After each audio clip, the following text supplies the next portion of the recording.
Welcome to the Encore Audio Archives YouTube channel. I'm Taper Dave, and this is my channel. I've uploaded hundreds of talks here that I've recorded at meetings in West LA, and I've also recorded conventions starting in 2013. I've got a bunch of those up. And Walt and Mary Murray, the original owners of Encore Audio Archives, started the company in the 80s, and Walt recorded Joe and Charlie's and a bunch of stuff down in Vista, California. My sobriety date is June 20th of 1994. I hope you find something you like, so please like and subscribe to my channel and comment down below. If you want to hear something that I don't have or that you don't see, I'll see that I get it. Anyways, take care and have a great day if you want to. My name's Deb. I'm a real alcoholic. It is such an honor and a privilege to be with you this weekend, and I have to tell you, I'm terrified this morning. My insides are just absolutely shaken. The last time I was this scared was last year. I was speaking at Founders Day for the 75th, and one of the old guys that used to want to throw me out of AA meetings was sitting in the front row. And he didn't realize that when he okayed asking me to come speak that it was me. But you guys, I mean, the committee, oh my gosh, what a great event. You guys have absolutely outdone yourselves.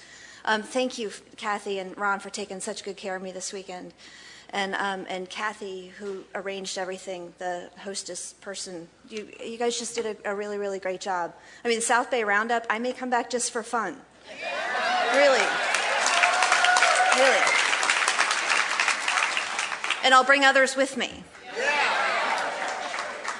I do live currently in Pioneertown, California. It's about 2.5 hours away from here in the Mojave Desert. I do live across the street from the OK Corral, which makes me the coolest girl in the room. My post office has a hitching post out front and wooden floors and the old-fashioned lock boxes. And it has been a really, really great place to sit and be still. Most of the time, the only noises I can hear up there are my neighbor's horses neighing. And we have more stars up there than you guys have seen in years, so you should probably come visit. I'm also in the middle of a move. This Friday, I take off on my Harley to move to New Orleans. Yeah.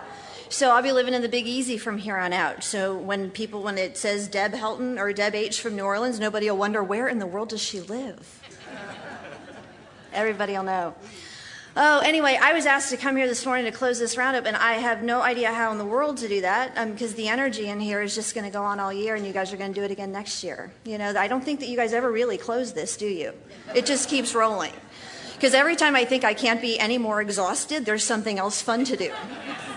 And it just keeps going. The speakers this weekend have been fantastic. I've gotten, yeah.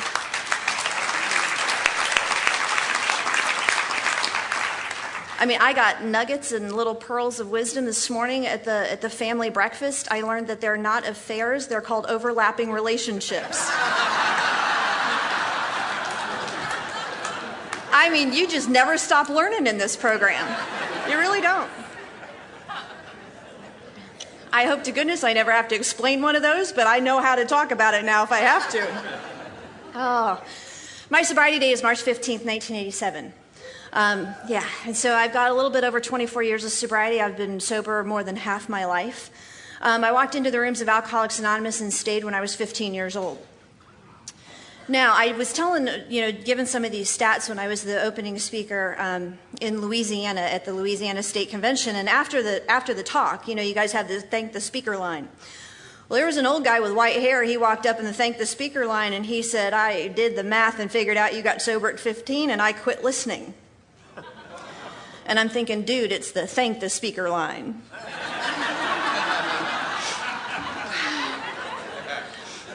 And he said, but God had his way with me.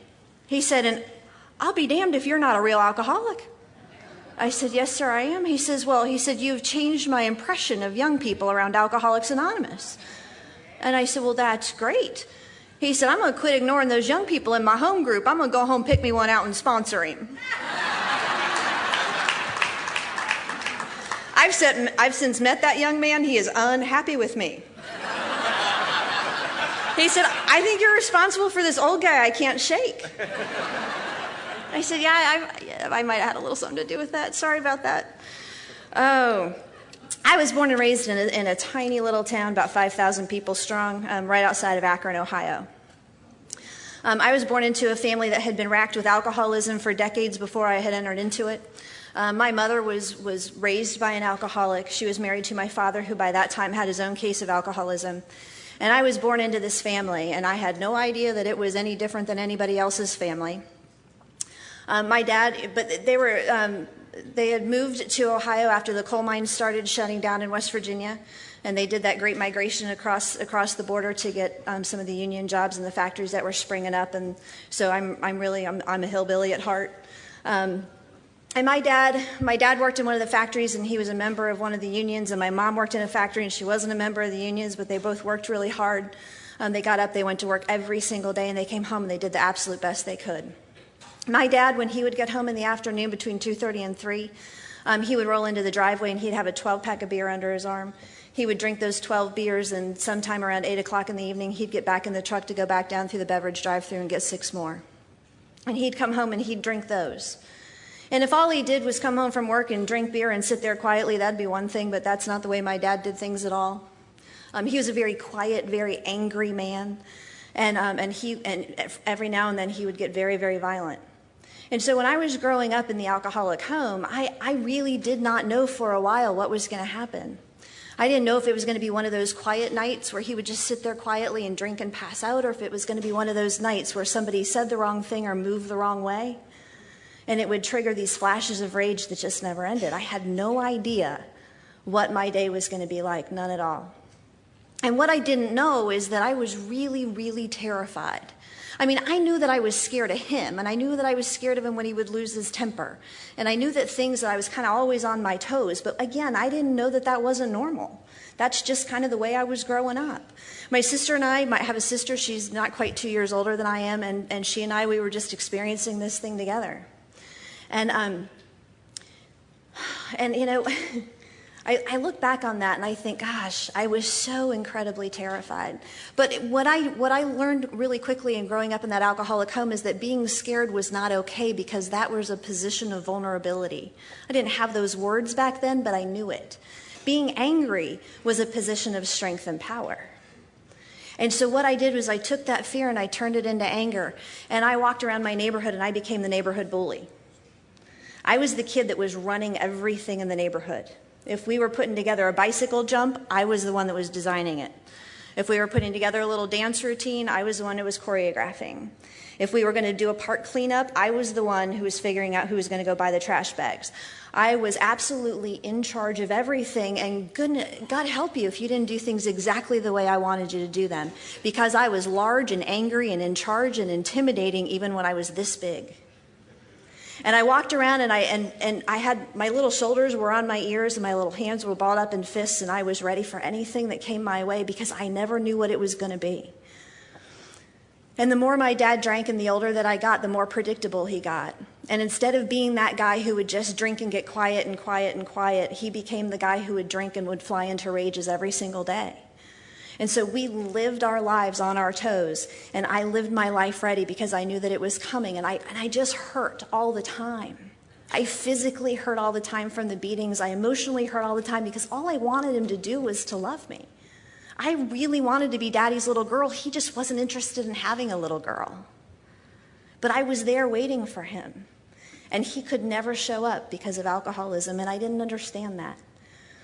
And so when I'm a little kid and I'm walking around and I'm angry and I'm hurt and I'm exhausted, and all I want to know is, why is that stuff so darn important? Why is alcohol that important? I mean, the stuff in the tiny little dark bottles, what's the big deal?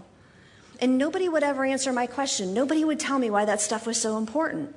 And even today, guys, if I ask you a question, it would serve me well if you'd just answer me.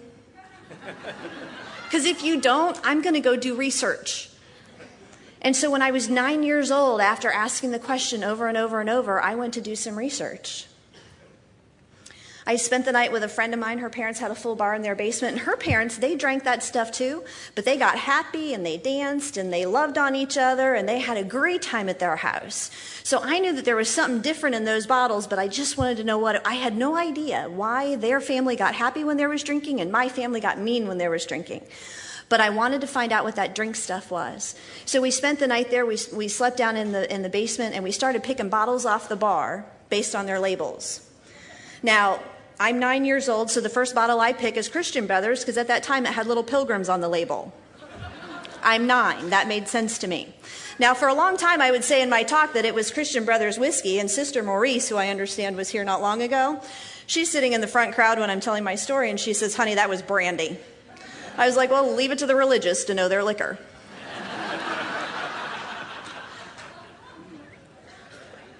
So my first drink was Christian Brothers. None of it tasted good. We worked our way all the way down the bar, and we just took the caps off, and we'd take little chugs out of the tops of each of the bottles, and we'd try to choke it down, and sometimes we were successful, and sometimes we weren't.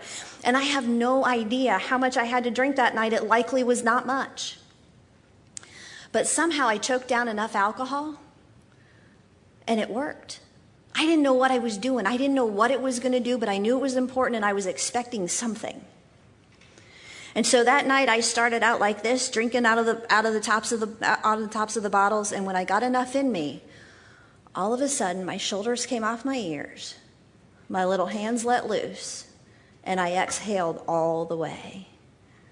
And I was no longer scared. I wasn't scared of anything anymore. Now, I was scared of everything. I was scared of big people. I was scared of sudden movements. I was scared of most noises. I was scared of shadows.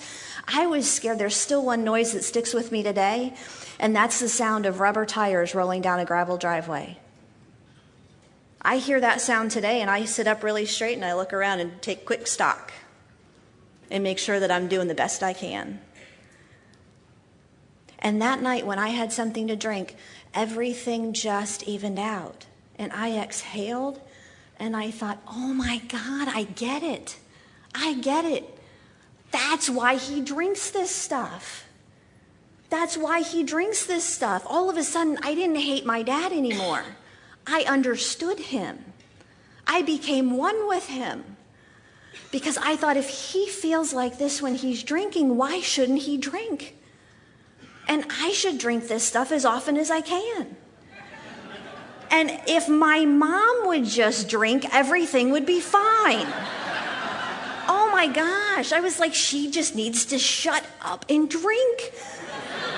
Because she was the nonstop, room to room to room to room to room. I'm like, no wonder he's mad all the time. If she'd quit picking on him and just have a drink, we would all get along just fine. So my resentment switched from my dad to my mom.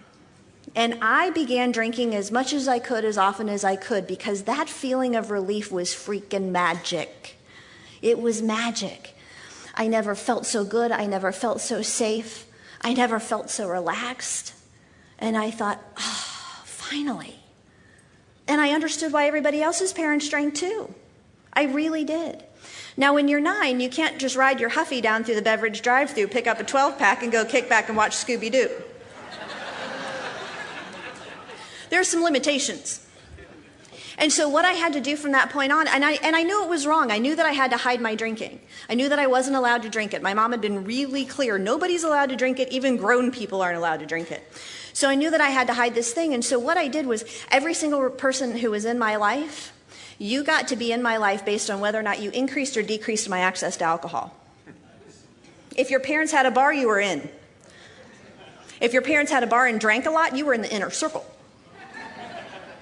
If your parents didn't have a bar, if your parents didn't drink, if you went to church a lot, forget about it. I just wasn't interested, because you were not going to increase my access to alcohol. And that's the way I lived my life. So I started lying, cheating, sneaking around, choosing all my relationships based on booze. And I sought alcohol at every single turn. Now, it didn't make my dad act any better. And it didn't mean that anything in my house got better. Everybody still acted the same, and they acted badly, and I still hurt, and I was still scared, and all of those things. But I could hang on, and I could get through anything, because I knew that in a couple of days I would have enough stored up to drink. And when I would drink, I would get that relief that I needed. And so just knowing that alcohol was sitting out there, and that was a target for me to shoot for over and over and over, and everything was going to be fine. And it absolutely worked. And thank God for alcohol in my life at the time. Thank God for alcohol in my life. Because, I mean, I was chasing folks around and I was getting meaner and meaner and meaner. And all I wanted to do was I wanted to find someone my own size who would swing. Because I just needed to fight. I just needed some relief of some kind. And because I had alcohol, I no longer needed to swing. I was still angry, and I was still scared, and I was still a horrible child to be around, and I still ran everything. But alcohol made my life just a little bit better, so I thought. So by the time I'm a sophomore in high school, I'm drinking the clock round. It took about 5.5 years or so of real concerted effort to consume alcohol. I mean, I was dedicated to consuming alcohol. And so by the time I was a sophomore in high school, that summer before my sophomore year, I don't remember much of it at all. By the time I went into a treatment center in downtown Cleveland, I had literally been drinking the clock round for 6 to 9 months, and it's all a little fuzzy, because for those of you who are daily drinkers and drinking the clock round so that you could stay out of withdrawal, you understand that timelines don't necessarily mean anything anymore. And it's really tough to put things together. I'm a blackout drinker, and I'm grateful for it. I really am grateful for it because I remember enough. Because to drink the way I needed to drink, I had to go places I didn't belong, and I had to hang out with people who scared me. And I had to see things happen, and I had to participate in things that I never in a million years would have chosen to do. But that's what I was required to do. There were people in my life who thought that it was perfectly fine to buy a 14-year-old her own bottle of vodka every single day. And I knew where to go, and I knew how to get in the house, and I knew where it would be sitting. And if one day, if I'd walked in there and that bottle wouldn't have been there, maybe I would have done something different. But I walked in there every single day, and the bottle was always sitting in the right spot. And I needed to drink. By the time I got there, if I didn't have something to drink, I was going to start shaking apart. Now, my drinking, I have no idea why it progressed so quickly. I really don't. I've talked to a couple of physicians who are in Alcoholics Anonymous, and they said that when you're drinking that much and going through puberty at the same time, that the disease just gets on you, and it gets on you pretty fast. And they talked about chemicals changes and all that kind of stuff that I'm never going to remember. And it really doesn't matter. What I can tell you is that when I was 15 years old, I was drinking the clock round. I was unable to draw a sober breath without having to shake off a pretty tough run. And I was exhausted. Now, I was also getting straight A's. I had a 3.8 grade point average. I was president of my class. I was the girl that every mother wanted her son to date. I was playing 3 varsity sports. And I was pretty much the person that you hate if you're not in the in crowd. But I drank with every single crowd because I had to drink with everybody just to take... I did my pre-drinking with my high school friends. Because in high school, everybody drinks. So I did my pre-drinking with my high school friends, and then I would leave them, and I would go cross the tracks, and I'd go to that dark little house, and that's where my real drinking started. So I got to look pretty normal to those around me. In the summer before August before my sophomore year, we had volleyball 2-a-days. We had 2 practices a day, and the first one started unreasonably early at 6:30 or 7 o'clock in the morning. Well, I hadn't been to bed yet.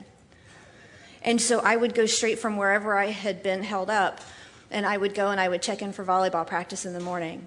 And within 30 minutes of volleyball practice, one of my teammates, whose father was an alcoholic who also drank the clock round, she came up to me and she said, "You're sweating vodka. Go shower." And I said, "I didn't think you could smell vodka." And she said, "Maybe not going in, but coming out you sure can. Go shower." Oh, and I was just so tired. I was tired of trying to keep all the balls in the air, and I was tired of checking all the boxes, and I was so exhausted by the fact that I had to drink, and I had to drink constantly, and I had to drink a lot, and I had to drink fast, and I had to drink with people who scared me, and I had to drink in environments that were dangerous for me, because those are the only people that are ever going to buy me that kind of booze and ever going to support that kind of behavior. And so my entire life, everything is an absolute mess, and I'm exhausted. And what happened was I finally got caught. I mean, it was that simple. I finally got caught. I'd kept all the balls in the air. My sister was very helpful in making sure that I was out there drinking for a long time, because my sister did drugs. She did drugs. I drank. She didn't drink, and I didn't do drugs. There was no conflict of interest in our house. And she would do things like miss curfew. And, and she would stay gone for a couple of days at a time. And so the cops would have to be launched, and they'd go find her, and she'd be hauled off to juvie jail. And so there was all kinds of turmoil and all kinds of stress in our house. And so everybody was always focused on her. And she wasn't getting good grades, and she wasn't showing up at school, and she wasn't doing all the things that she needed to do. And so everybody could focus on her and leave me alone. And so I could drink like I needed to drink as long as she stayed in a jam. And so every now and then I had to help that. She acts like she's forgiven me today. I'm not so sure if that's really true. So everybody stayed focused on her and what she was doing and wasn't doing, and they left me alone. And my parents finally got a divorce. When I was 12 and my sister was 14, we went and we had a little family meeting with my mom. We sat her down. We said, look, Ma, you got to get us out of here. We're tired. We're tired of looking like this. We're tired of being beaten. We're tired of the welts and the black eyes and all of those things. We're tired. Can you get us out of here? Because she was staying for the kids. And we were like, the kids don't want to be here. And so she packed us up and she moved us out. And so my mom was working 3 jobs because we didn't understand how much it really took to keep our little family afloat. So my mom had to take on 2 extra jobs as soon as she moved out, as soon as we all moved out. So she's working 3 jobs. My sister's in and out of juvie jail. Her life has completely fallen apart. The divorce, we have the longest divorce case in the county's history because my dad wasn't going to go out easily. And my mom is absolutely distracted by trying to keep the rent paid and keep food on the table. And my sister is an absolute distraction because she's doing things like dropping acid and going to school. Well, you don't get to drop acid and go to school and not get hauled off into some kind of trouble for that. And so between, her working so hard and my sister staying in trouble, I was allowed to, as long as I was making practice, as long as I was showing up to school, and I'm a really good test taker even without doing any of the homework, as long as I could keep all those balls in the air, everything was fine. Now I'm drinking the clock round, and there are things that are happening in my world that would have absolutely shattered my mother if she knew, but she didn't know. And one night, all of a sudden, she knew. All of a sudden, she knew. She was going to go out of town for the weekend. I was supposed to stay somewhere. My sister was supposed to stay somewhere else. We got together and decided we'd stay at home instead, so we ran a little bit of a scam to make that happen. We decided that those people on the wrong side of the tracks, that night they would come to us instead of us going to them. We thought that somehow we'd be safer in our own home. That was a wild miscalculation on my part. And so they came over and things got out of hand and things got really crazy, and my mom came home at 1:16 a.m. in the morning. And she walked in and she didn't know I drank. She had no idea that I drank. Because as long as I made curfew and didn't cause any trouble, that was the best she could hope for out of me. And she walked in at I remember it was 1:16 a.m. because there was a red digital clock and it was right there. And I had not been able to move for hours. They brought me a bottle of Jack Daniels, a 5th of Jack Daniels instead of a 5th of vodka, which is what I drank. I decided, somebody said, well, why did you bring her a whole 5th? She can't handle all of that. So I had to handle all of that. And I drank it all very, very fast, and I was on the verge of I had alcohol poisoning, and I was in and out of a blackout, and it's pretty amazing that I didn't die that night. And when my mom walked in at 1:16 a.m., that's what she found. I was curled up into the fetal position in the corner of my couch, sitting in all of my bodily fluids, clearly sick, clearly on the edge of death, not really able to make eye contact or form sentences, and the gig was up. So I went to the guidance counselor at school. The guidance counselor at school, who's one of my biggest fans because I'm one of her model students, she said, what in the world happened to you? And I said, well, my dad's alcoholic. And she said, well, honey, we all know that. And I said, well, and it's probably a bad idea for me to drink. I knew a little bit about alcoholism. And she said, well, honey, you shouldn't drink. If you drink, you're likely to get alcoholism. And I said, well, I've drank a couple of times and it's not going very well. We call that a Midwestern understatement where I'm from. And she said, well, what's going on? I said, well, I had one of those occasions the other evening and it's just not going very well. And she said, well, what are you saying? And I said, well, and I had heard that there's this 10-day program in a hospital in downtown Cleveland. It's called Glen Bay. And if you go into this 10-day, it's an assessment program for adolescents. And they go in and they do a battery of tests, and you get to hang out in pajamas, and you get to eat anything that you want. And then when they determine that you're not alcoholic anymore, they let you come home. Now, my mom's mad at me. She's not talking to me, and I'm grounded. The cops have been called, and there are warrants out for the arrest of some of these people who were from the wrong side of the tracks who scared me. And everybody's angry, and it's on everybody's radar, and all I want to do is get out of town. I want to get out of town, but I don't work. I don't have any money. And where does a 15-year-old go by herself when she wants to get out of town? So I remember this 10-day assessment program that one of my friends had gotten shoved into. And I thought, if I could just get there for 10 days, everybody will take pity on me because I've been in the hospital. And I'll be out of this jam. And so I tell my counselor this, and she says, well, okay, I'll get you in there today. And I said, wait. I mean, today? I have some affairs to get in order. Now, I have no idea what affairs a 15-year-old has to get in order, but I had affairs that I needed to get in order. I said, and besides, you don't want my mom to be alone for Thanksgiving, do you? I know. I mean, after the divorce and all, really, she doesn't need to be visiting me in a hospital over Thanksgiving. And she said, well, that's true, and it's only a couple of weeks away. And so I was to check into Glen Bay Hospital the Saturday after Thanksgiving, 1986. And so I set out, and I went on the strongest run I'd ever been on. Even though I was drinking the clock round, I was doing maintenance drinking for the most part, just enough to stay this side of withdrawal.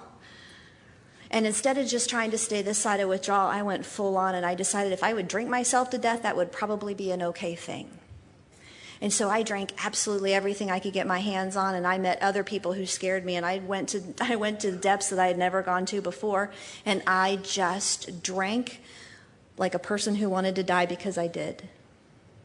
I didn't want to go to treatment. I didn't want to get in that place. I had met a guy who had actually been in there, and he said, you realize they lock that, don't you? I said, what do you mean they lock it?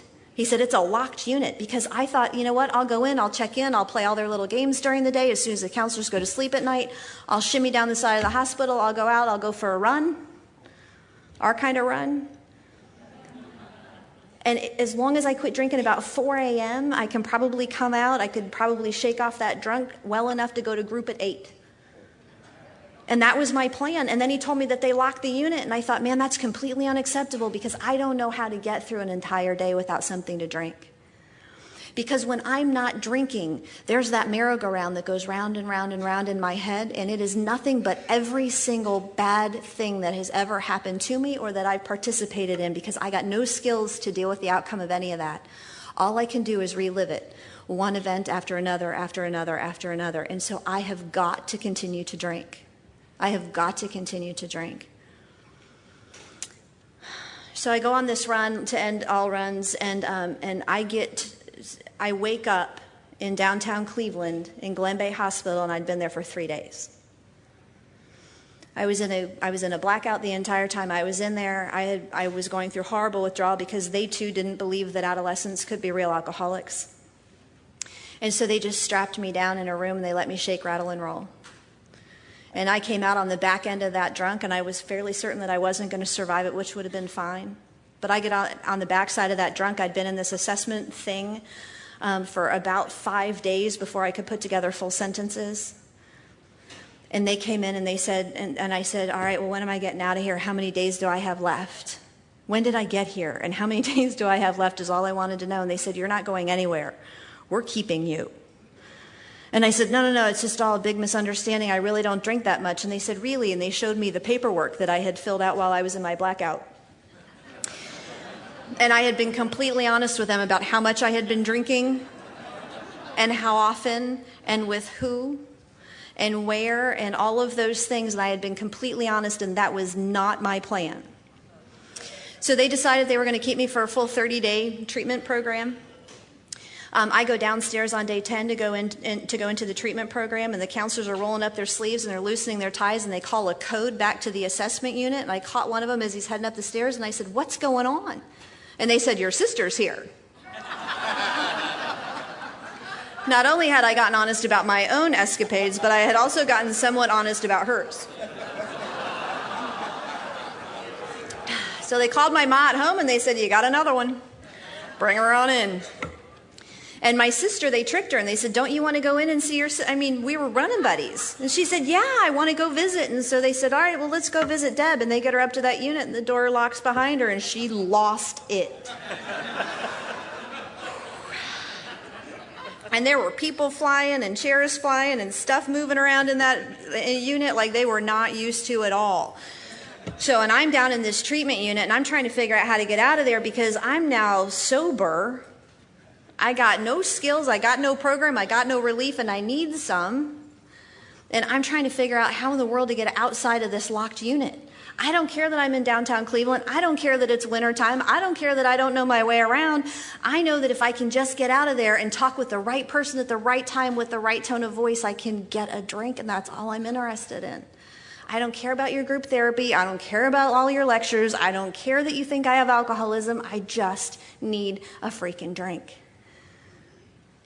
And 10 days later, my sister comes down because they're keeping her too. And I go running up to her, and I'm so excited. I haven't seen her for 20 days. And I was like, oh my gosh, I'm so happy that you're here. And she looked at me, she said, don't go to sleep.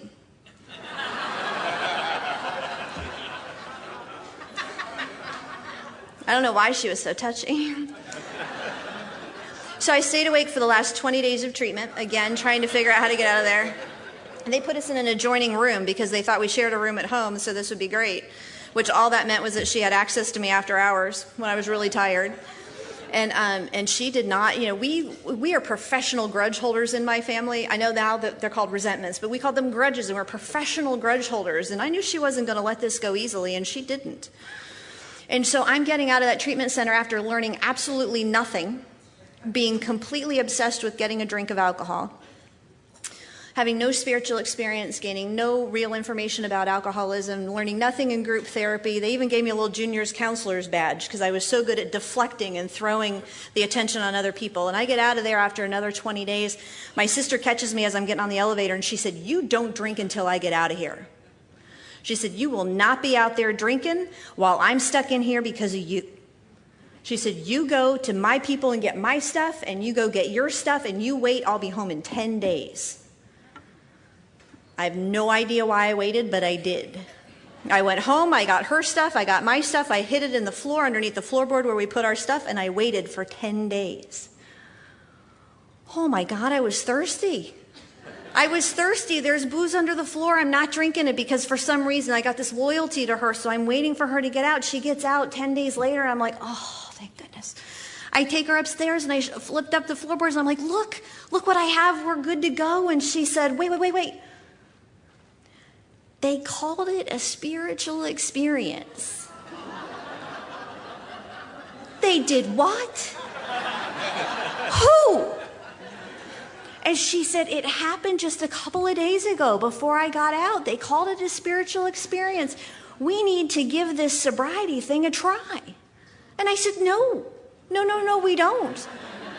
And she said, we do. She said, we have to go to AA. I said, AA? You don't even drink. She said, well, they said NA sucks. I have to go to AA.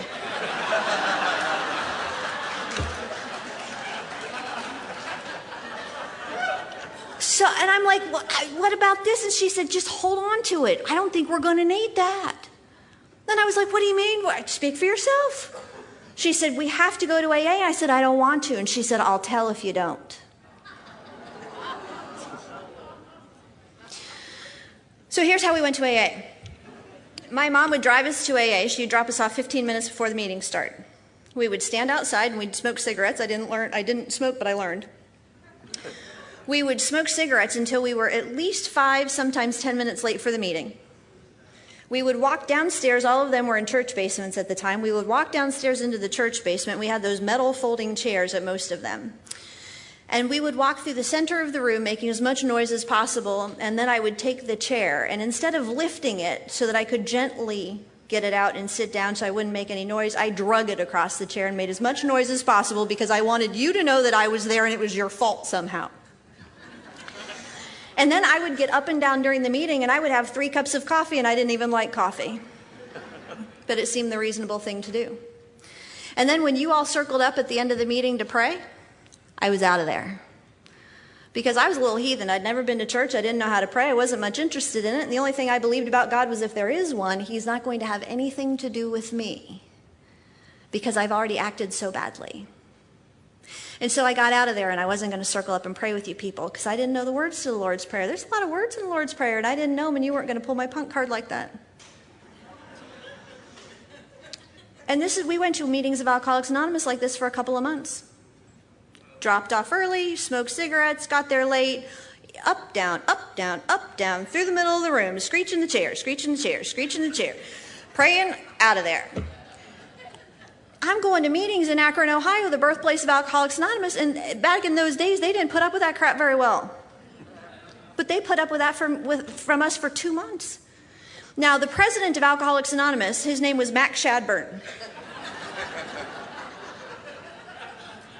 And he sat in the back corner, which was the entry door to the meeting, and he had his guy sitting back there, and he was the greeter. Now, really, he was the sniffer, but we couldn't legally have sniffers anymore. But he was the sniffer, and he had the greeters who were also trained to be sniffers. And they sat back there, and they shook everybody's hand as they came into the meeting, and they didn't hug. No, we didn't hug. But they'd pull you in real close and pat you on the shoulder and give you a little sniff. And then you could come into the meeting. Well, you had to run the gauntlet because that's where you came in the door. And he would sit right by the door for people who were coming in late. And he hated me for a really good reason. And I would come in late and I'd just look at him and I'd go up, down, coffee, coffee, coffee, coffee, coffee, and making as much noise as I could. And he would just sit there and he would just scowl at me. And I would treat him with as much disdain as I possibly could and roll my eyes when it was appropriate, just to let him know that I knew that he was the president of AA and I didn't care. And the queen of Alcoholics Anonymous, I didn't know what kind of government you people were running, but the queen of Alcoholics Anonymous, she sat up front and her name was Jane. And Jane had been sober since Christ was a child. Oh yeah. We're talking Akron here, people. She'd been around a long time. And when Jane would get to the meeting, somebody would holler down, "Jane's here." And newcomers would grab a high-back chair and they would go out car side. She had her own little parking place because someone was driving her to the meeting. And they would go out car side with this high-back chair and they would gently take her out of the car and load her into the chair ever so gently. And then there would be 4 people on each corner of the chair and they would carry her down the steps into the meeting like the Pope rolling through the mall. And they would sit her down gently in the very front of the meeting about where Debbie is sitting, to the podium. She got the only crystal ashtray in the joint. People were running back and forth getting her coffee. And if you'd arrived at the meeting 30 minutes before, which is the way they do it there, you got up from your chair no matter how long you had been seated, and you went to greet Jane. And she would say, "Oh, hello, it's so good to see you." And she would ask you questions about your family. And everybody loved her. And everybody had something nice to say about her. And, "Oh, isn't she just great? Look at her. She looks so good." Now, she was 73 years old. She wore her hair back in a light bun, and it was white. And she had a glow around her. And she smiled even when she was inhaling off of a cigarette extender. And I just watched her, and I hated her. I thought I'd never seen such a vile woman in my entire life. And I stayed as far away from her as I could get. She's here, Mac's there, I'm back there. And finally one night I'm in one of these meetings, and of course I had been acting badly because I was now in a rhythm. And I go to leave is when you guys start to circle up. And there's only one way in and one way out that's accessible during the meeting. And so I'm sliding along the wall to avoid Mac. And I'm getting good at this now. I'm sliding along the wall to avoid Mac. And Mac is unavoidable. He's standing in front of the door like this. And he has glasses that sits down on the end of his nose. And he has the longest finger I've ever seen on a human. Because he's going to tell you what you're going to be up to. And he's standing there. And he looks over the top of his glasses at me. And he said, "Get in the circle." So I got in the circle. And thank God it was the late 80s. We had a lot of hair, and it was hairsprayed real heavily, and it was on hinges right around our faces. You guys remember that kind of hair? So when you'd bend your head down, your whole head of hair would come down and cover your face. And so I hinged my hair forward so that you people wouldn't know that I didn't know the words to the prayer. And I stood there until the Lord's Prayer was over, and I went to get out the door again, and Mac is standing back there at the door again. And he just looked at me, and he said, "Are you alcoholic?"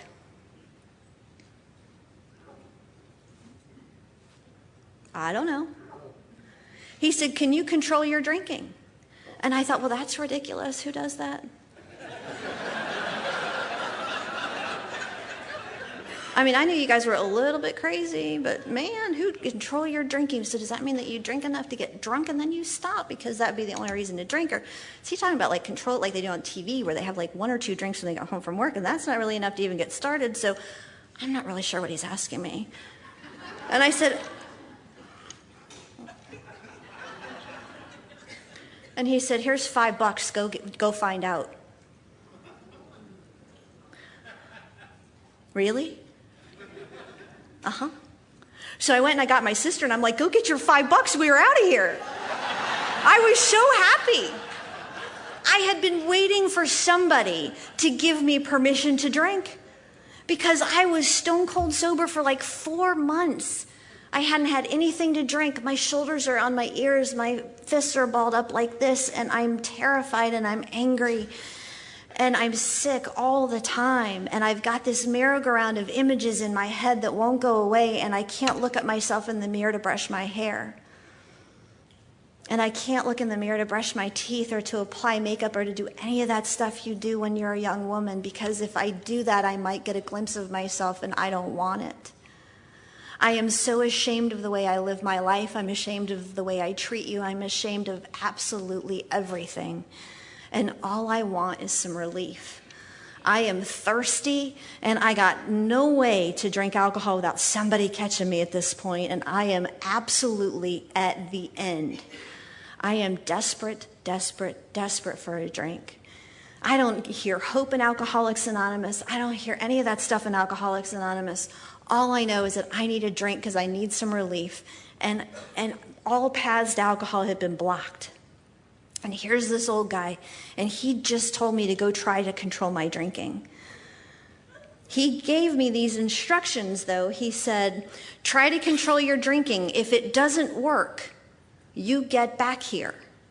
If it does, I never want to see you again. I was like, oh, finally. So I go out, I'm gonna have 3 shots and 2 beers, because to me that's moderate drinking. I think 3 shots and 2 beers, it should take me right up to that spot where I'm going to catch that buzz and get a little relief, and I'm just going to ride it out. I'm not going to cross the tracks. I'm not going to drink too much. I'm not going to drink out of the neck of the bottle. That's probably what's gotten me in trouble up to this point. I'm going to use a glass. I am going to do this thing differently, and I'm going to stop. 3 shots and 2 beers, that's my equation. I'm good to go. So I go out, I have 3 shots and 2 beers. I drink them real fast because I want them in me, because I want the effect, because that's how we drink. And I wait. And it doesn't take too long. Hits my bloodstream. I haven't had anything to drink in a while, so it was pretty quick. And all of a sudden, I'm waiting, and my shoulders drop just a little. And my hands loosen up just a little. And I was like, oh, here it's coming. It's coming. I can feel it. This is good. 3 shots and 2 beers. I'm in good shape. And then it stops. And I think, maybe my equation was off. 1 more shot, I think, will be just about right. And so I have 1 more shot, and 1 more beer, and 1 more shot, and 1 more beer, and 1 more shot, and then to heck with the glass. Give me the bottle, I'm going for a walk. And before that night was over, I drank a 5th of vodka, which was what I had been doing before I went to treatment. It's like I had never missed a beat. And some things do get better just from not drinking. I didn't have to cross the tracks. I didn't have to go hang out with those people who scared me. I didn't have to do any of that stuff whatsoever because I wasn't physically consuming alcohol. And that night, I physically consumed alcohol. The people I started drinking with didn't have enough. And so I had to go back to those places to get that stuff from those people that I didn't want to hang out with anymore. Some things do get better just from physical sobriety, and that night my physical sobriety was gone. I crossed the tracks. I did everything that I hadn't had to do for 4.5 or 5 months at that point. I drank all the way past a slight buzz. I went all the way to oblivion. And I came to the next morning. I'd been in and out of a blackout most of the night. And I was sore, and I was beat up, and I was sick.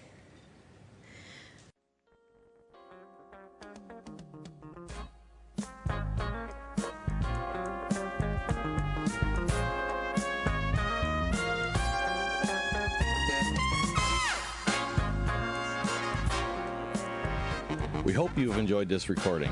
To obtain additional copies, receive a free catalog of AA and Al-Anon talks, or to find out about our tape and CD of the Month Club, call Encore Audio Archives at 1-800-878-1308 or visit our website at www.12steptapes.com.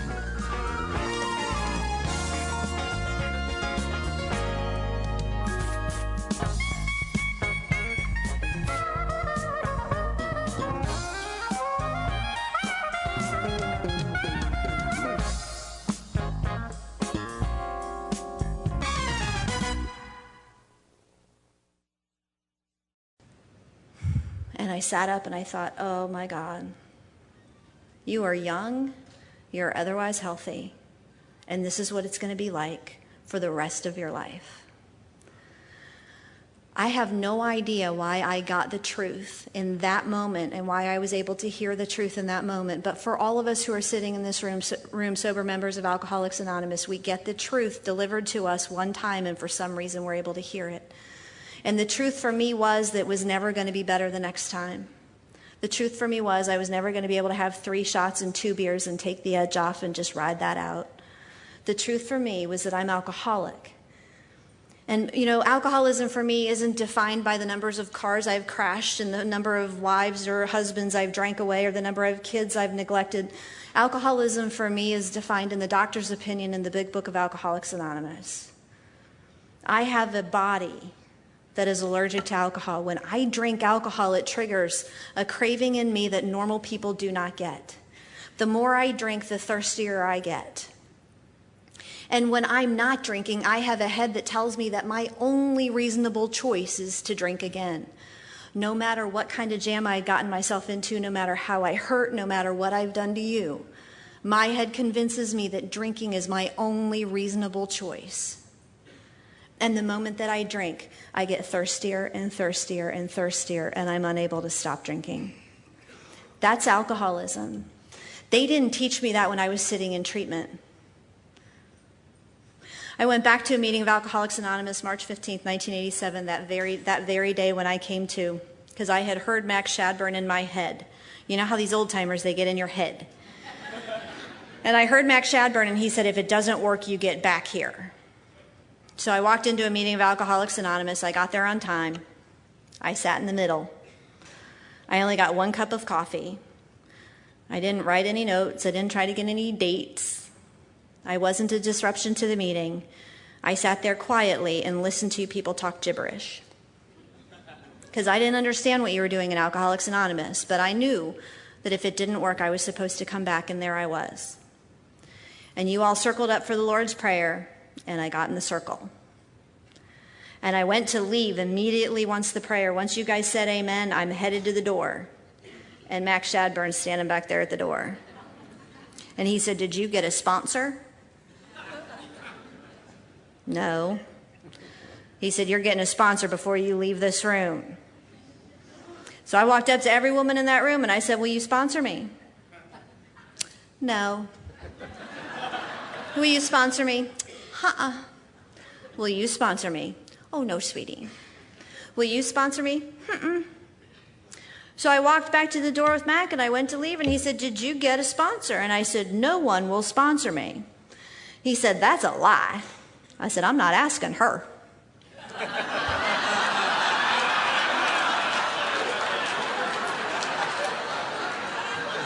He said, oh, yes, you are. And I said, no, I'm not. And he said, uh-huh. And she's still sitting in the front of the room with her crystal ashtray and her cigarette on an extender, and people are, exchanging pleasantries, and are eating pie and drinking coffee. And I was like, I'm not doing it. And he said, yes, you are.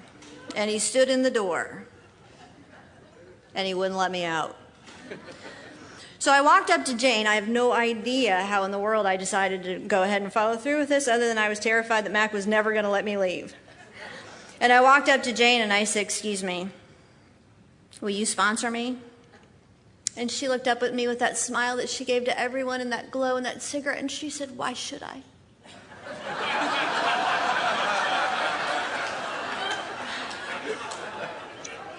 It's a reasonable question. And so instead of telling her where to shove her cigarette extender, which is my plan, I said, because I need to be sober and I don't know how. And she looked me over and she said, huh. Well, in that case, you'll be doing some things for me. And she gave me the list. Did you guys get the list from your sponsors? How many meetings you were going to go to, how many pages of the big book you were going to read, when you were going to be where, how you were going to be handling yourself in a meeting of Alcoholics Anonymous? She gave me the list. And she just looked at me and she said, okay. And I said, yes, ma'am. Now, I don't have manners. I don't have manners, but I say, yes, ma'am, and I go to leave the room, and I walk past Mac, and he goes, did you get a sponsor? And I said, oh, I got her. Freaking old fart anyway. And I go home, and the next day, at 7 o'clock, do you guys remember those old Ford LTDs from the 70s? They were the size of a freaking boat, and to drive it, you had to line up the seam of the hood with a stripe on the side of the road to know whether or not you were in your lane. Do you guys remember those cars? And they had steering wheels that were about that big.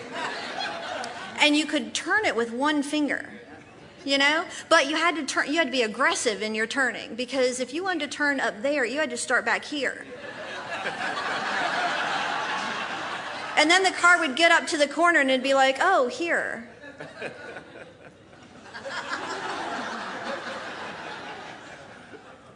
One of these things floats into our driveway. And I'm in the front room and I'm like, what in the world is going on out there? And this big maroon Ford LTD stops in the driveway. And I'm like, what? I don't know these people. What are they here for? I mean, I don't think I owe anybody anything, and I didn't get in that much trouble when I relapsed the other day. And who's in there anyway? And so I go out in the yard and I knock on the window, and they roll down the window, and there's two old guys sitting in there, and they're smoking cigarettes and drinking coffee, listening to country music, and somebody just said something real funny. And I said, can I help you? And they said, Jane sent us, get in the car. And I'm like, what? And they said, Jane sent us, get in the car. And I was like, oh, for the love of God. Is anybody, can people see me getting in this car? I'm worried about who's seeing me. And I go in the house and I'm like, Ma, AA's here. Okay, honey, have a good time. And so I go out and I get in the back seat of this car and I'm like, where are we going? We're going to an AA meeting. Why? Well, that's what we do. And they just turned up the radio and started talking amongst themselves as if I wasn't even there. And all of a sudden we pull into this meeting and there's no other cars in the parking lot. We're it. And they go in, they start putting on the coffee, setting up the chairs, and I'm just standing there and I'm like, what are we doing? We're setting up the meeting. Why? Well, somebody's got to, and it's our job, and it's how we stay sober. And I was like, I'm in hell. I'm in hell. I'm hanging out with 65-year-old guys. I'm now at least 30 minutes away from home. I have no idea where I am or how to get there. I need to get out of here. And instead of doing that, they handed me a can of coffee and said, go make the coffee. I said, I don't know how. And they said, we didn't either when we started. Just make the coffee.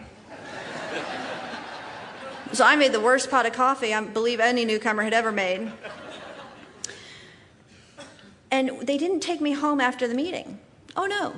You don't get to go home after a meeting of Alcoholics Anonymous. You get to go to the freaking donut shop. Oh, yeah. You get to go to the donut shop. So we're at this freaking donut shop, and we walk in, and I'm like, I got homework. You know, I got stuff I got to do, and what are we doing? And they're like, well, we're going to fellowship.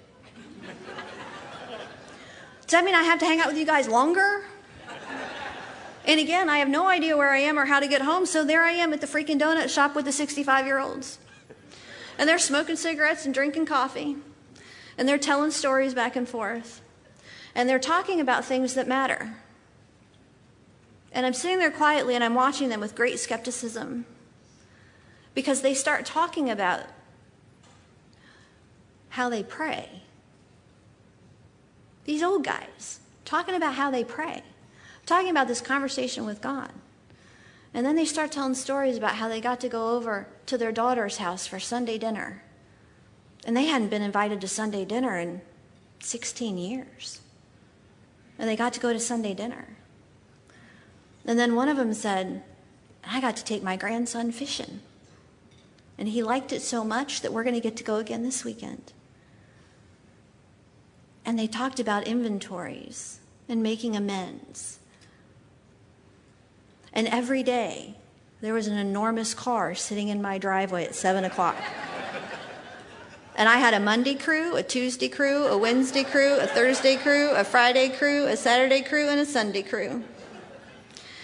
And they're sitting in my driveway at 7 o'clock. And I just go get in the car. There's no point in fighting it. And I sit in the back of the car and I'm like, where are we going today? And they take me to a meeting of Alcoholics Anonymous. And we get there early. And we make coffee. And we set up the chairs. And one of them's chairing the meeting. And after the meeting, we got to go to the freaking donut shop. I don't see Jane very often. It turns out they'd had a group conscience. And they had determined, I know, imagine that. They'd had a group conscience as to what in the world to do with us, my sister and I. And they decided that Mac was going to throw us out.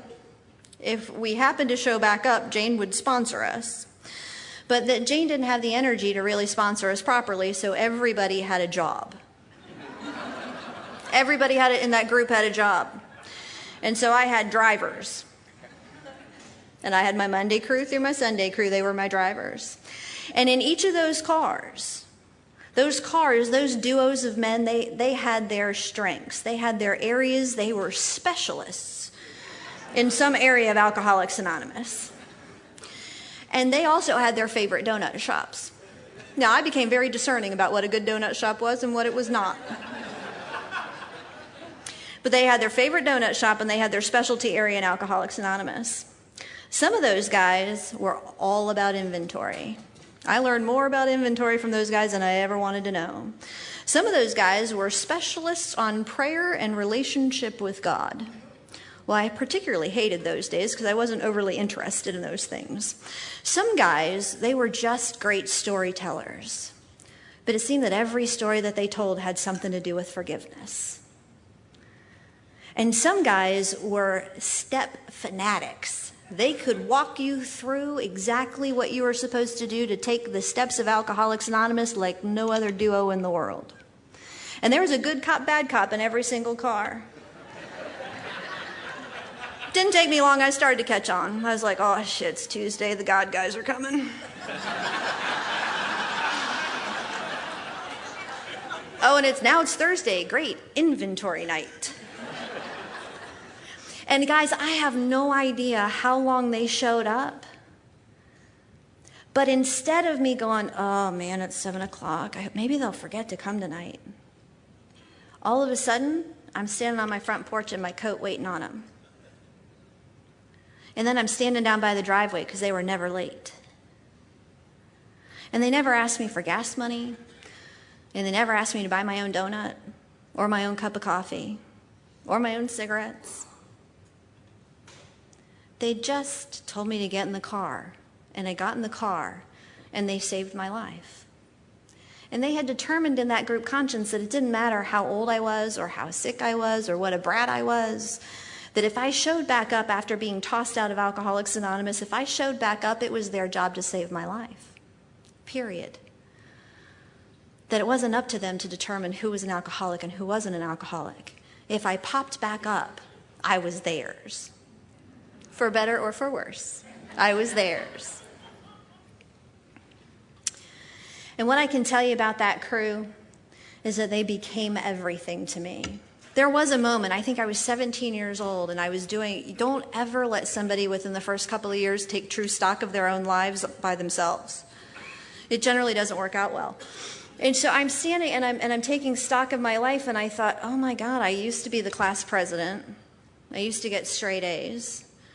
I used to be popular. I used to be all these things. Now I hold no office whatsoever. I skip school so that I can go to noon meetings and play cards with old timers.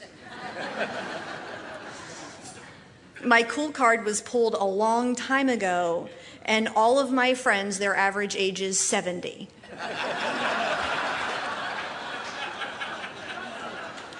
My life is over. My life is over.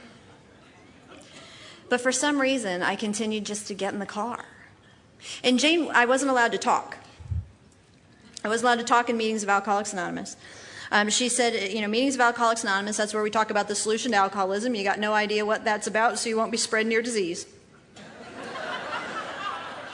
So there was no talking until I got on the program of Alcoholics Anonymous, which meant that I worked the 12 steps of Alcoholics Anonymous. She said, because only then do you really have something to add to a meeting of Alcoholics Anonymous, so shut up. But I was allowed to take notes, and I was allowed to ask all those old guys really good questions. And so at the donut shop, rather than just listening to what they had to share with me about random things, I started asking them questions about the program of Alcoholics Anonymous. And when they would tell me their stories, I would ask them clarifying questions about those stories. And I got to have really meaningful conversations with them because most of them were fathers. And most of them were alcoholic fathers. And many of them had daughters. And I needed to know. I needed to know if my dad really loved me or not. And so I asked them, do you guys really love your daughters? And I would listen to them talk about their daughters. And the last time that I got to have lunch with my dad, which is about 10 years ago or so, because he doesn't like people, and people irritate him, and he's asked us to stay away. But the last time I had lunch with my father, he asked me when we were leaving if he could hug me. And he very rarely touched me in kindness. And I said, yes, you can hug me. And so we hugged for just a second. And he pushed me back by my shoulders and he said, I have an idea that I'd be really proud of you if I knew you. I said, yes, you would. Yes, you would. I said, there are other fathers on this planet who've raised me well. And he said, I'm grateful to them. And that was the last time we got to have lunch. See, so I needed all kinds of things when I came to Alcoholics Anonymous. And you guys gave me everything that I needed. You put me on the program of Alcoholics Anonymous so that I would have the gift of Alcoholics Anonymous to go share with others so that no matter what happened in my life, I would have a clearly defined purpose. And you brought me into the middle of the fellowship of Alcoholics Anonymous so that no matter what would happen, I would have friends and I would have siblings and I would have parents and I would have grandparents and I would have every relationship that I would ever need to get through whatever it was life threw at me. And the members of Alcoholics Anonymous in the Akron area and the Cleveland area, they've raised me very, very well. And they took me through the steps of Alcoholics Anonymous in the first handful of months that I was sober. They figured that even though there's no way it was going to be fearless or thorough, that we were going to go through the steps of Alcoholics Anonymous so that I could start to understand the language of the program of Alcoholics Anonymous, and that at some point I would go through them again and it would be the deep time and the real time, and we would do more than knock the edge off. But they taught me the program of Alcoholics Anonymous and they knocked the edge off enough so that I could sit still in meetings. And I graduated from high school and they sent me off to college. And one of the things, they challenged absolutely every belief system that I had, all my bad ones, all my good ones, all of them got challenged in conversations at the donut shop. And one of the things that I had been taught by my parents, who were blue-collar folks, is that if somebody has money, they made it on the backs of a poor person, don't trust them. Now, it's going to be tough to get through life believing that. But that's one of the belief systems that I brought to Alcoholics Anonymous, and thank God these guys who were getting me sober were blue-collar. But they challenged that belief system, and one of them, when I got sent off to college, he said, you going to join one of them sorority things? And I said, no. He said, why not? And I said, that's what rich girls do.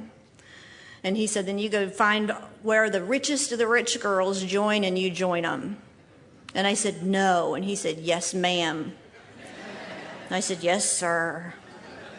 So I went to college and I went through Rush and I found out which sorority, the richest of the rich girls, and I put on all the charm I could possibly get to get invited back to join that sorority, and I did. And I became one of their sisters, and they made me their chaplain.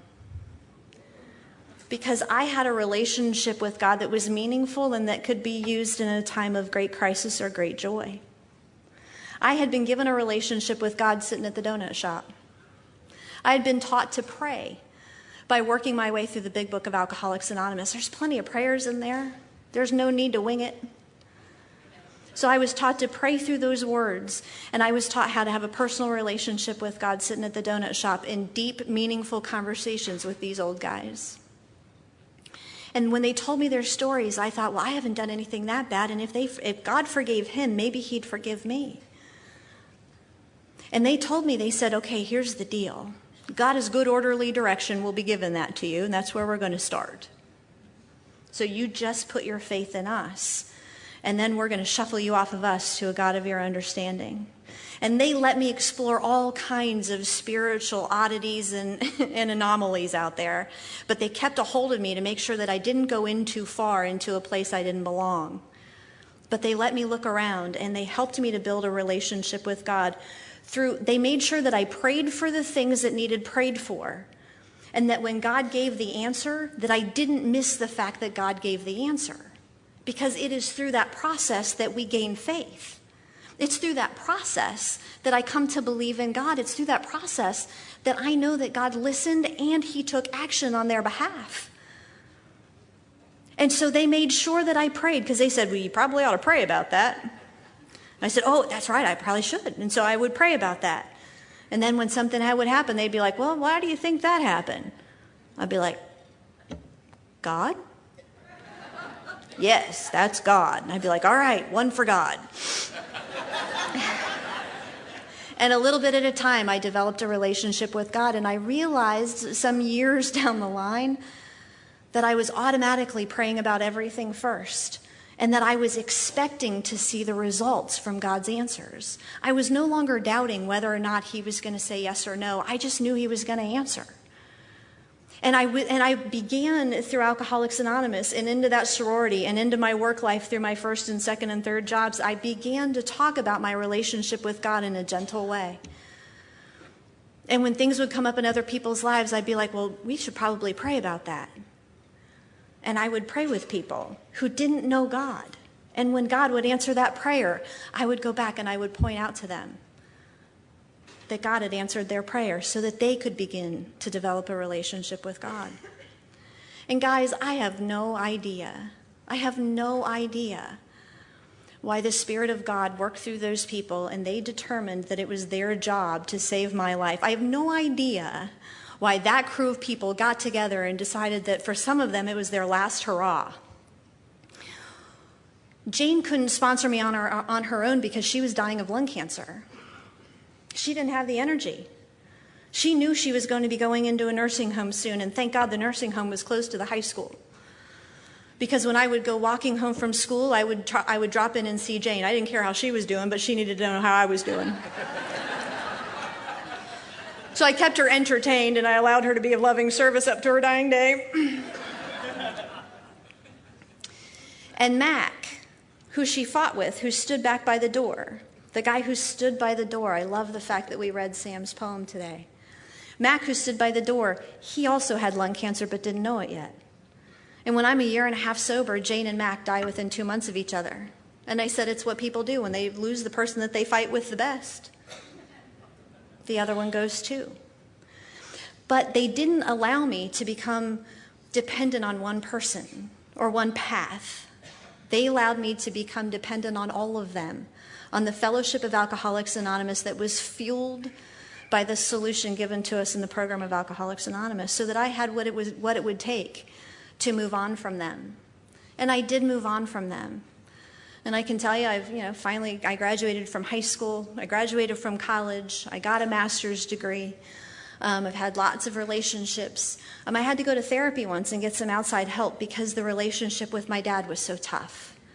It was so tough. And I was able to get to forgiveness, but there were just a few other things that I needed to uncover and go a little deeper with. And I had a sponsor who loved her father, had a great father, and she said, I have no experience with that. We need to go find you some. And that's how I'd been sponsored my entire life is, I got nothing on that. We need to go talk to that guy. That's why Jane gave me over to the spiritual guys on Tuesday. Jane didn't have great spiritual language. She knew how to get up in the morning and do the next right thing, but she didn't know how to sit down and talk about God, and they did. And so she made sure that they were my God squad. And she made sure that I got what I needed. And so I've been, living in Alcoholics Anonymous. I have a life that's incredible and full, and I am so fearless today because of being on the program of Alcoholics Anonymous. There's not a street I won't walk down. There's not a person I won't look in the eye. There's not a place I won't go. I've ridden my Harley in 49 of the 50 states, most of the provinces of Canada, and a lot of that on my own. And I just go out there and I just ride and I just do the things that come to me, because I move through this world knowing beyond a shadow of a doubt that I'm a precious child of God. And so are you. And that most of the time when two children of God get together, they take care of one another. That's what you've taught me here. There's no need for me any longer to not trust people. I need to trust people. And I need to have relationships, deep and meaningful and honest relationships with you, so that I can have a conversation with God.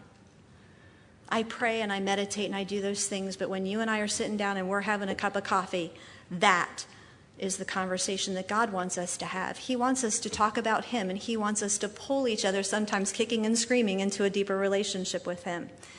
And about 7 years ago, I think, I've been sober 24 years, and so I did things we do over a 24-year span of time. I wax and wane in all kinds of things when it comes to Alcoholics Anonymous. Sometimes I was sponsoring a ton of people, and sometimes I'm only sponsoring one or two.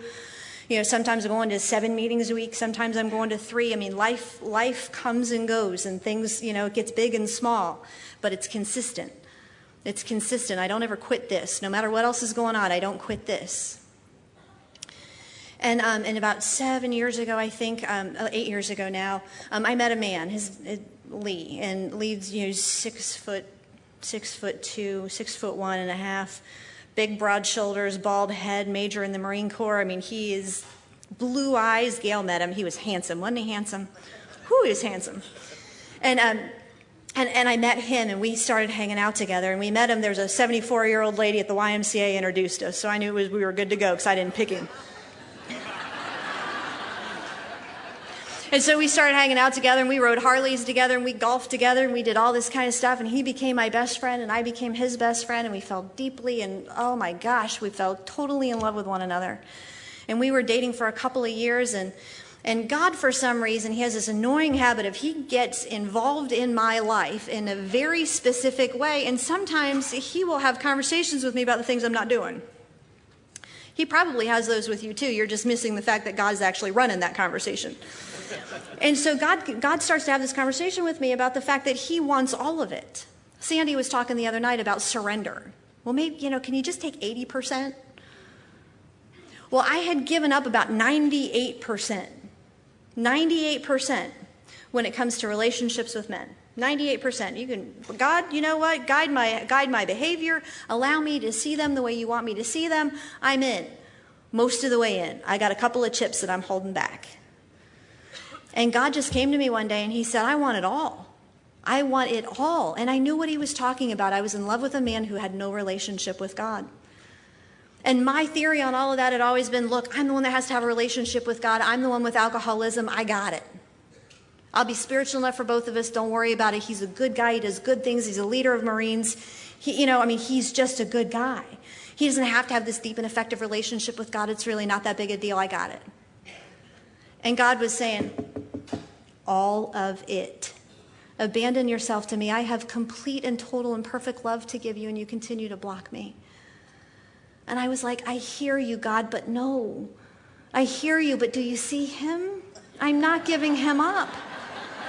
I hear you, okay, but look at Him. No, I'm going to go play golf. Come on, what are you doing? Don't screw with this. And God and I are having this conversation. He keeps coming back. And I keep saying, what? And so finally I'm at the Louisiana State Convention in 2005, right before the storm. It's Easter weekend. And God is not only calling me to give Lee up so that he could give me perfect love, but He's also calling me to join an actual faith group so that I can have some additional spiritual guides. And I had entered into Alcoholics Anonymous with bias against organized religion. I have no idea where it came from because I wasn't part of one. But I had this bias against organized religion. And God was asking me to lay that to the side and just follow him, and I just was unwilling. And finally, so I'm in Louisiana, it's Easter weekend, and he comes to me full force, and I'm on, the only place I'm comfortable is on my knees in prayer and meditation, and I'm down there, and I'm like, what? What do you want me to do? I'm exhausted. And God said, you know what I want you to do. Give him up and follow me. And I was like, oh, man. And I knew that it was exactly what I needed to do, and I fought it all weekend, and I was an utter mess. You should really hear the CD from that talk.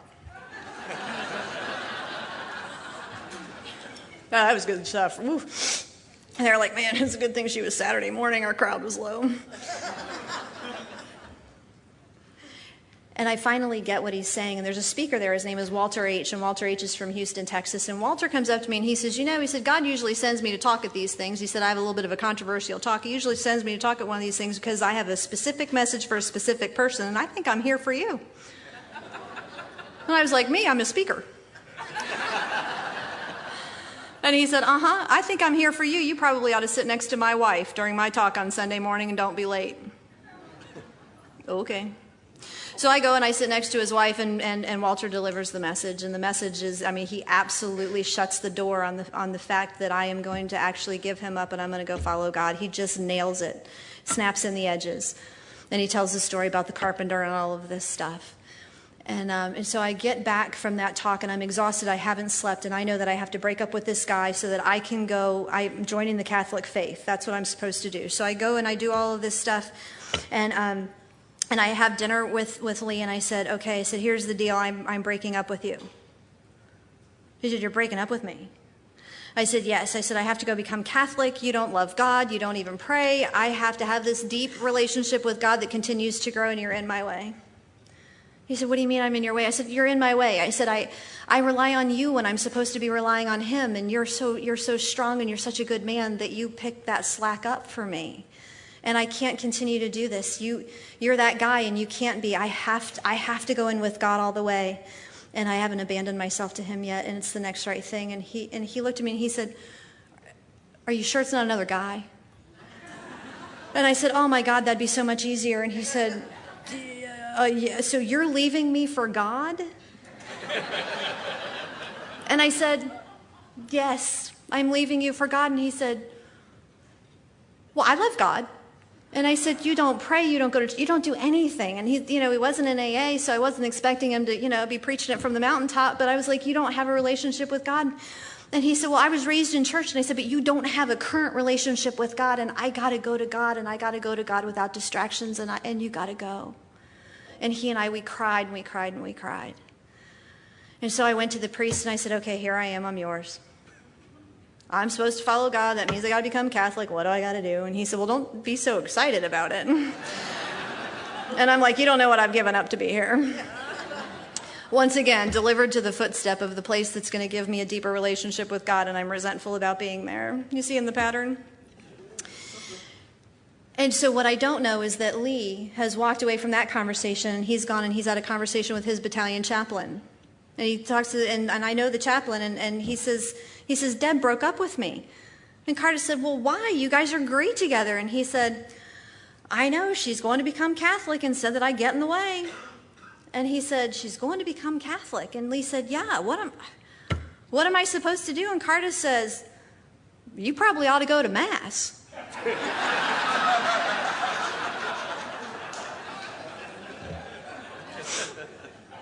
And Lee knows that on every Wednesday night at 7 o'clock, I have an hour in an adoration chapel where I just sit and it's just me and God.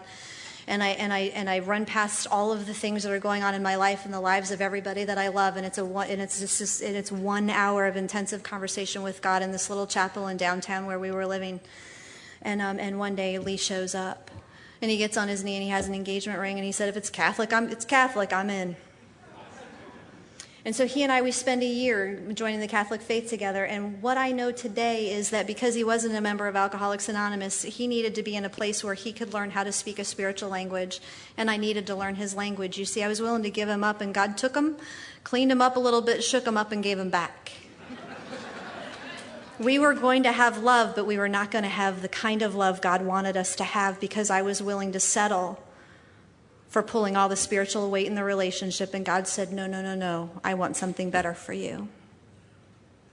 So we spent a year and we joined the Catholic faith together. He was there when I got baptized, and then we had all of our sacraments, and we were married in the Catholic Church. And it was just an amazing time. For once in my life, I was doing everything, the right thing in the right order for the right reasons. I don't have a lot of those things to point to in my life, but I got that one. And a couple of months after that, he had to leave where we were living in South Carolina, and he had to come out to California and do workups and go to war to Iraq, and he did that. And he came out and he did workups, and he took a small team, and they lived outside the wire in Fallujah with the Iraq army. He figured out that he and the Iraqi CO, that they had been on opposing sides during the Gulf War, that they had fired on one another. And I said, please sleep with one eye open. And he and I, we prayed ourselves through that entire deployment, and we had this incredible spiritual language, just the two of us. And I could ask him questions like, how is it that I can pray for you today? And he knew that I was going to ask him that, and so he'd have a list of things that he needed me to carry for him while he was doing other things. And so we had this incredible spiritual language to use in our conversations with one another, which allowed us to get through this deployment. And he came home. When he came home, I'd already moved out here to the desert in California and had set up the house and all that kind of stuff. And he got back, and I thought he was going to be home for a year, and his deployment to Afghanistan got moved up. He had snapped in. He was the XO of a battalion, which means that he was like the vice president of a 1,200-man company. So they do all of their workups, and they go to Afghanistan. I opened up one email, and it said, IED today, nothing left but a boot. And one of the gunnery sergeants had walked up to him and handed him a boot, and the leg was still in the boot. And so he was going through this incredibly rough deployment, and we were able to have these conversations, and I was able to help pray him through. And he came home. And he came home.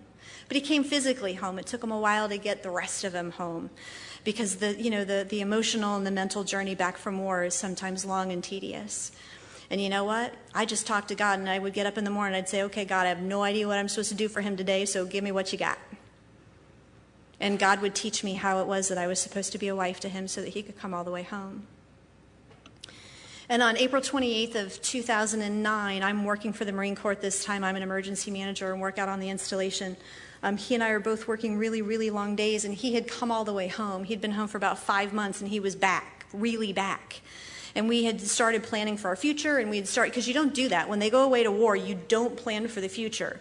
You stay in the moment, and you pray, and you stay in the moment, and you serve everybody around you so that you can feel useful while you're waiting on them to come home. And so I waited, and he came, and then when he got back spiritually and mentally, and we're sitting in mass together again, and he could not sing on tune. He had a horrible singing voice, and he would get as close to my ear as he could, and he'd sing during mass and say, you know, God loves it when you make noises of joy. And I'd be like, oh, that is not a noise of joy. And so, but he's all the way home, and we're planning for the future, and we're doing these things. And on March 28th of 2009, I go home at 8:30 at night. It's been a long day. The H1N1 virus is in town, and it's kicking our butt. And he calls me when I'm leaving base, and he says, I'm right behind you. I said, great. And he doesn't come home, and he doesn't come home, and he doesn't come home. And I lay down, and I go to sleep for a minute, and then I'm startled back awake. And I don't ever, ever, ever call the unit to find out where my husband is. But I dialed the phone, and one of the captains got on the phone, and I said, Ross, where's Lee? Have you seen him? And he said, I'm so sorry, Deb, but Lee's dead.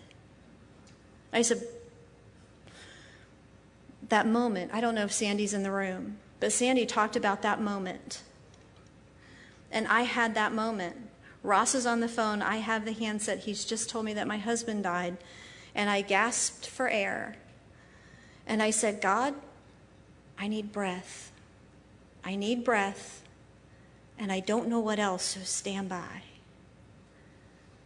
And I re-engaged with Ross, and I said, what do you mean he's dead? And my husband was killed less than a mile from our house on his way home from work. And he was killed on his motorcycle, which is one of the things that he and I love to do together. And I was looking out my window, and we lived on the side of a hill, and I could see the lights from all the emergency vehicles sitting down there and running. And I looked and I said, Ross, am I looking at the accident scene? And he said, Deb, you probably are. Please don't go down there. And I'm not going to walk you through all the details of that night. It was absolutely the worst night of my entire life. I mean, pain came to me that I never thought that I would be able to feel or get through. And Lieutenant Colonel John Reed showed up. He's the CEO of the company, so he's like the president of the 1,200-man company. So he, Lee is his right-hand man, and he shows up, and he stays with me all night along with some others. And John and I are sitting outside, and I'm regaling him of tales of my relationship with Lee and what a great guy he was and all that, because I was just talking nonstop. And we were sitting outside, and we were watching the sun come up, and I said, and John is, if you looked at a poster of a Marine officer, it's John Reed.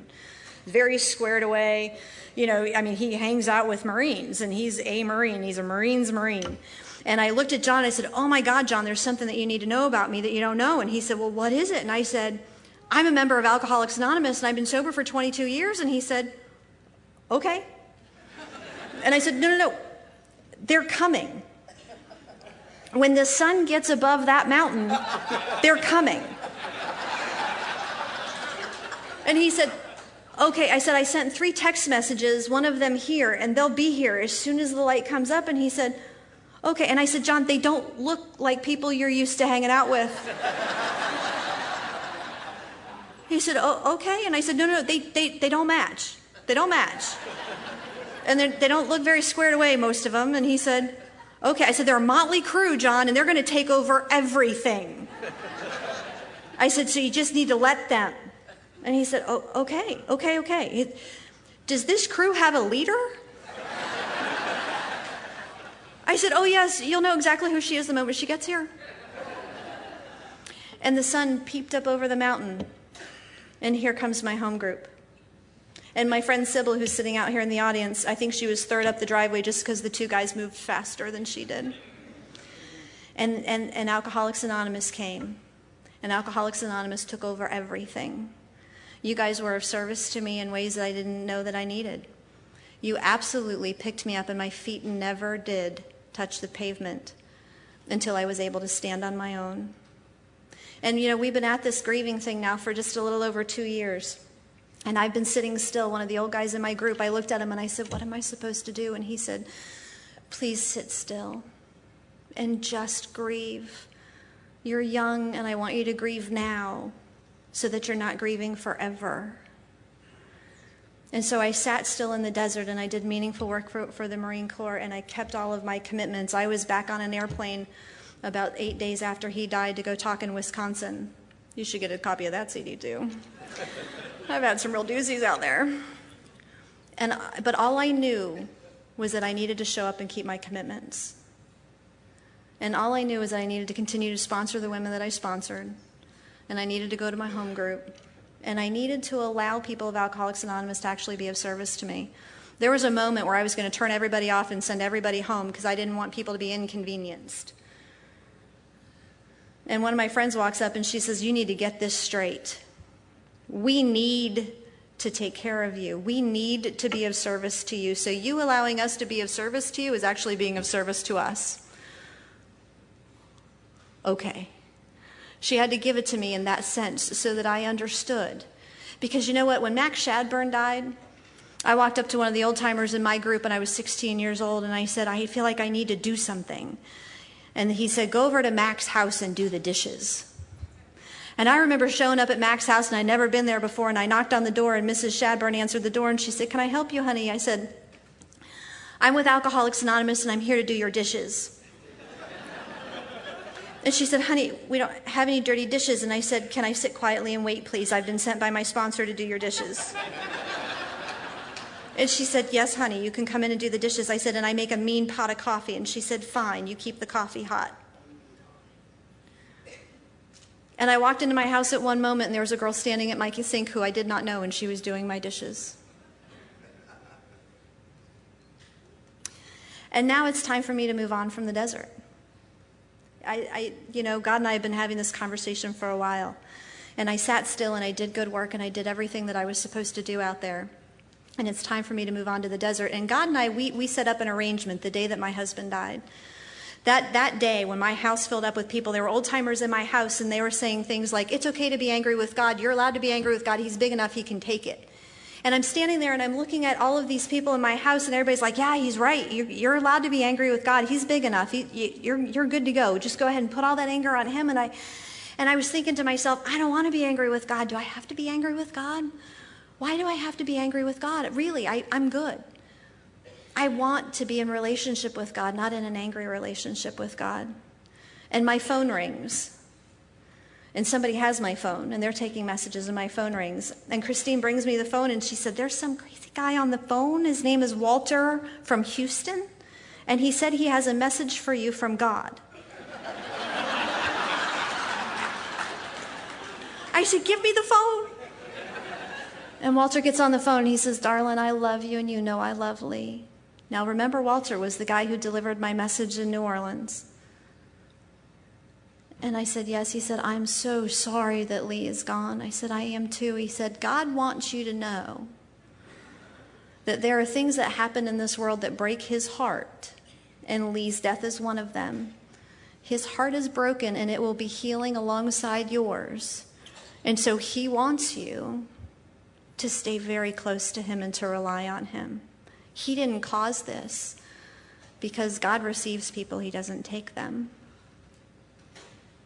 And I got a hold of everybody in my house, and I said, all right, listen up.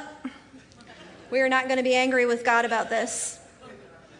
God didn't kill Lee. An 18-year-old driving a vehicle killed Lee. There are things that happen in this world that break God's heart, and Lee's death is one of them. And we will rely on God to get through this. And I can tell you that God is incredibly faithful to me. He walks with me every single day. There were moments where all I could do is wake up in the morning and say, all right, God, what do you got? All right, God, I got to go have this conversation. I can't even think in a straight line. You got words? Roger that. Let's go. I had very simple but ongoing conversations with God, and he got me through everything. And there were nights when I would lay down in bed and I would feel so lonely, and I would ask God, I would say, will you please come and lay with me? And I would close my eyes, and I could just feel this presence of light and warmth circle my body and just hold me while I fell asleep. And today I have a relationship with God that you can't shake. You absolutely can't shake it. And I thought I was fearless before. I know I'm fearless now. I know that God's got me, and I know that God's got you. And if you will listen to me, if you will follow me, I'll put you on the program of Alcoholics Anonymous so that you can have a relationship with God like I have, because you gave it to me in the beginning.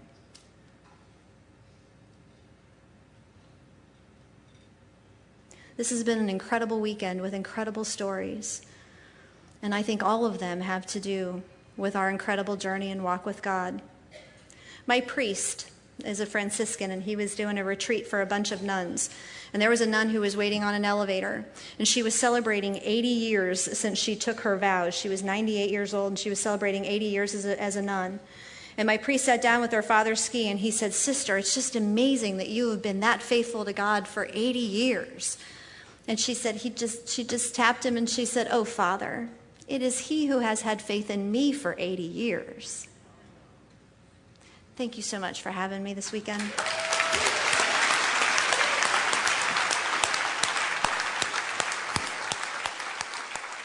Sorry to interrupt your viewing. Taper Dave here. Just wanted to take a second to ask you to like and subscribe to my channel. Let me know if you like what you're listening. I've got some very good talks here, and this one's a great one. Just curious, do you think this is better than Zoom? Tell me what you think. Okay, this is how I prepare my drone for launching. I like to do it inside the cab of my truck so I'm not standing outside in the weather. To install the joysticks for control, up and down, right and left, powered on. I have an Android phone that I use to connect it to the drone with. And it's actually controlled through the iPhone, through an app. Oops, wrong way. It's actually controlled through the iPhone, or through this Android phone, through the app. It's actually controlled through the Android phone, through an app, and you connect it through this short connection right here.